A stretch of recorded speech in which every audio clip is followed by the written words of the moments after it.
Alright guys, Delzinski here and welcome to another WWE DVD and Blu-ray review. This time we're looking at the title The Best of Sting, and as you all know, I'm a huge fan of Sting and I literally could not wait to get my hands on this title.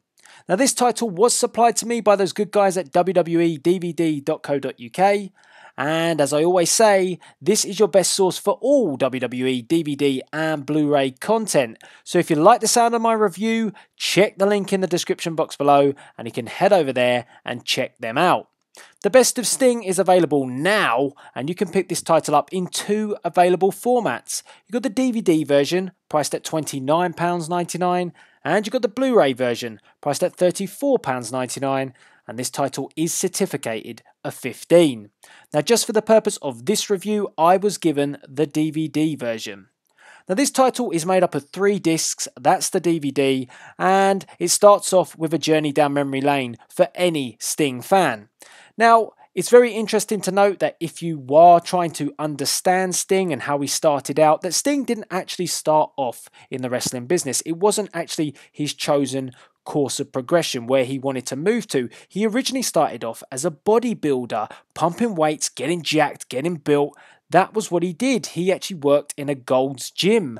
And it wasn't actually until Hulk Hogan decided to join that gym, to train at that gym, did Sting actually decide that he wanted to get into the wrestling business. He didn't even know who Hulk Hogan was at the time. He had no idea. That was how out of touch he was with the wrestling industry.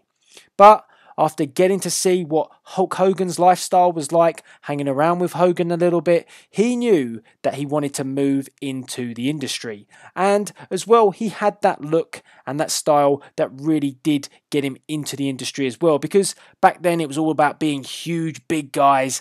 And Sting didn't quite look the way he does now. He was a lot bigger, he was a lot more jacked, a lot more stronger, and he really did fit the mold. So moving into the professional wrestling industry was natural progression for Sting. So disc 1 represents the early days of Sting, his development as a character, the early wrestling promotions that he worked in to help him grow and become the icon he is today. Our first actual look at Sting in a wrestling ring is on disc 1, and we get to see Sting go by the name of Flash. Yes, Flash, as a member of the Blade Runners, partnering with Jim Hellwig. If everybody knows who that is, I think you do. If you don't, where have you been? Because Jim Hellwig went on to become the Great Ultimate Warrior. Yes, Sting and the Warrior did indeed tag together under the tag name of the Blade Runners. And as I said about Sting's look back then, he looked very different. This was not the very happy guy from Venice Beach that we saw with the colourful face paint, which I'll touch on shortly. This was more of an angry tag team. They really didn't look like they wanted to be messed with. In fact, you didn't want to mess with them. They were huge, the Warrior and Sting at the time. They were big guys, and they were a heel tag team. So this was a different look for Sting, but this is how he started out. Now, moving from that, the Warrior and Sting went their separate ways, and Sting went on to form a solo career, a singles career, and he decided to stop using the name Flash, and this was when Sting was born. And I think it was a good move because I really do like the name Sting. I think it's much better than Flash. We've had a few Flashes over the previous years, and well, basically, Sting is a bit more unique.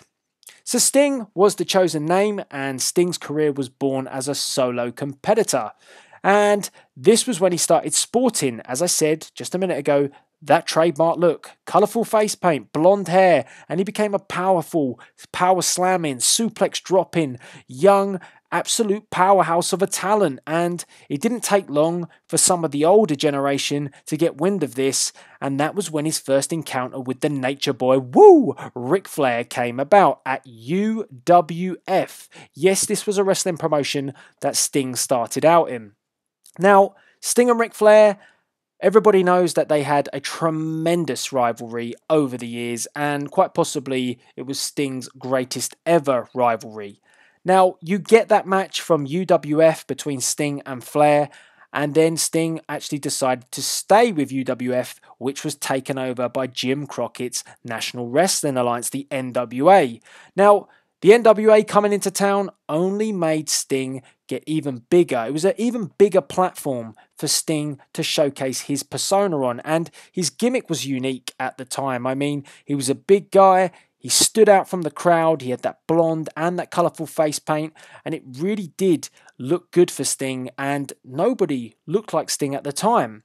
Now, Sting in the NWA, constantly locking horns with Ric Flair throughout the time. They would wrestle constantly against each other, and this went on to one of their most memorable matches in the very, very early days of WCW, where Sting decided to challenge for the World Championship between Ric Flair at WCW's Great American Bash. This was Sting's big opportunity to capture the gold and become world champion, and this literally would solidify himself with the elite of the wrestling industry. So all that hard work would culminate to this moment, and that's exactly what this first disc does. It gives you a real good background of how Sting came up through the industry. So like I say, it's a quick rundown. He actually was a bodybuilder, then he decided to jump in to the industry, formed a tag team as the Blade Runners, was a heel tag team, went by the name of Flash, decided to go separate ways from the Warrior, then actually ditched the name Flash, became Sting, then got into a rivalry with Ric Flair, stayed, hung around into the NWA, moved to WCW, and then went on to a World Championship match. Everybody's seen that match, I think, but that match is on the title, the Great American Bash match. I think many have seen it. It's been on a lot of DVDs recently, but it's always worth the watch. It's a classic. So disc 1, as I say, Sting character was born, and then takes him up to being world champion. Now disc 2 and disc 3 is perfect for the WCW fan, because I think many people and many of the younger generation will relate more to the WCW version of Sting as opposed to the background of the NWA. So it's a nice grounding, a nice start, and then we move on to disc 2 and disc 3.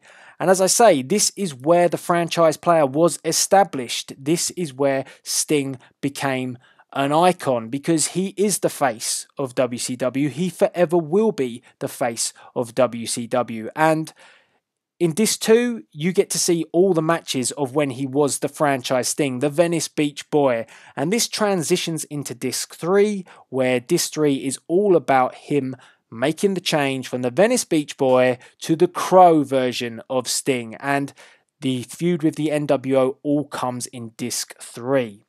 Now, a real interesting quote that comes out of this, and this was one of Sting's very, very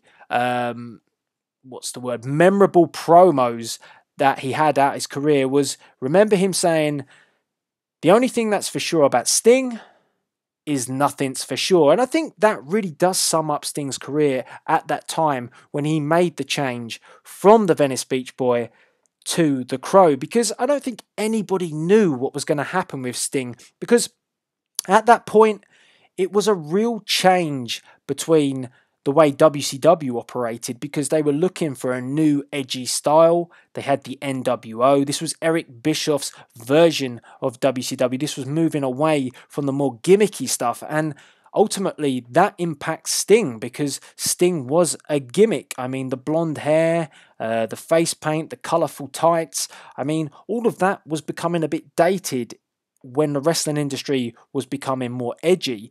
So how would Sting fit in with that new look? He really did have to repackage himself, otherwise he would have been left behind, and maybe, just maybe, his career would not have had the longevity that it's had if he didn't repackage himself.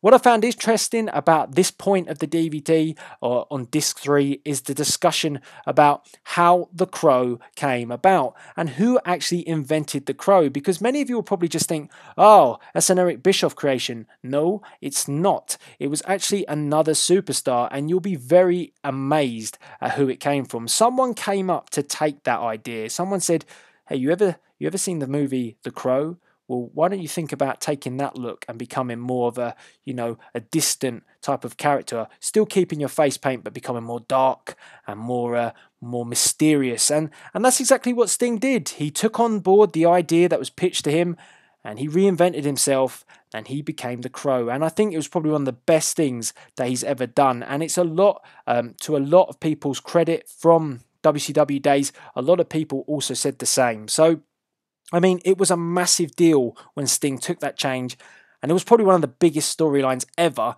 in WCW's history, because he didn't speak for a year, And I mean, WCW were questioning his loyalties. I mean, really? Questioning Sting's loyalties to WCW? That's insane. No one should question Sting and his loyalties to WCW. And he did take that hiatus, and then he did come back as the Crow. And we all know what went down from there. He had his feud with the New World Order. He had that match at Starrcade. Unfortunately, that match was not up to par. I mean, a year-long storyline between Sting and Hogan. You really expected more, but it just wasn't there. That match is on this title as well. But it's always great to relive those WCW days. And Sting was such a huge part of the WCW brand that he was nearly in every major story that was going on. It's great to see all of that again in this title. Now, it's not just that. It goes further. We also get to see Sting when he was in the Wolfpack. I mean, for me, that was just a no-go. Sting was the face of WCW. Should never have joined the New World Order. Albeit that the face paint looked pretty damn good, the red and the black. But for me, sorry, it just doesn't work. And then we move on as well to seeing more of the closing days of WCW, where Sting actually participated in the very last Monday Nitro, again, facing the man that pretty much made his career, Ric Flair, because between those two, they had danced around the ring many times, and it was the perfect way to close the doors of WCW. So you get all of this. You get a lot of matches in here. It almost is the complete collection for Sting. The only thing that I would say is disappointing about this title is we don't get any word from the man himself. We get promos from back in the day. We get sit-down interviews from back in the day, from 1995, but we don't get anything to date from Sting. We get a lot of superstars talking about their feelings towards Sting. We get some people from WCW days talking about their feelings from how they thought the Sting character worked out. Tony Schiavone's in there. You know, it's disappointing that they couldn't get Sting on board to talk over, to give us his opinions and his views. And when you compare this to a title like Paul Heyman's DVD, then that's where it kind of falls down a little bit, because that's the most captivating part of Heyman's DVD, is actually listening to the man himself. And that's what I've liked from this title as well. But maybe there's going to be another one to come. Maybe we will. Now Sting is obviously on board fully with the WWE. We might get a proper sit-down talk-through with the icon himself. It's just a shame. I thought he'd made that in time to do all this work, but I just guess he oversaw the putting together of this title as opposed to being actually physically involved in it.